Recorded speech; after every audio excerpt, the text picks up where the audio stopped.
Bonjour à vous, bienvenue si vous nous rejoignez sur France 24. Un mort et deux blessés en France, c'est le bilan d'une attaque au couteau hier soir près de la Tour Eiffel à Paris. Un touriste germano-philippin a été tué, l'assaillant, un Français de 26 ans, a été placé en garde à vue, ses parents et sa sœur également, selon nos confrères du Parisien. Les faits avec Thomas Cuny. Et ce dimanche, ce sont tous les habitants du quartier de la Tour Eiffel qui sont encore sonnés, un quartier très fréquenté par les touristes et où les commerçants sont bien nombreux. Ce matin, tous partagent leurs émotions.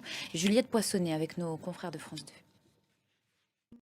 On s'arrête maintenant sur le profil de l'assaillant Armand R, un islamiste radical présenté comme atteint de troubles psychiatriques.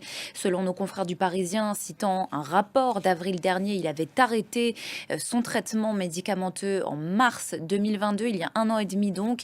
Et ce, en accord avec son médecin, il ne présentait donc aucune dangerosité d'ordre psychiatrique.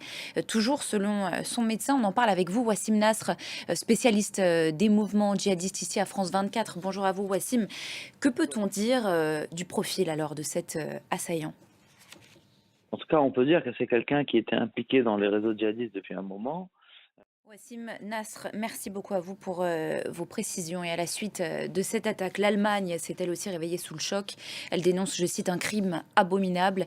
Les réactions depuis Berlin avec Thibaut de Barbera, correspondant de France Télévisions en Allemagne.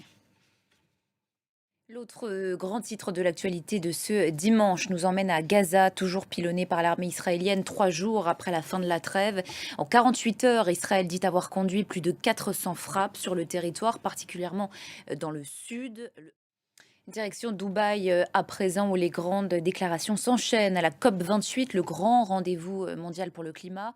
Voilà pour l'essentiel de l'actualité. Merci pour votre attention. On se retrouve dans une quinzaine de minutes sur France 24. Restez avec nous.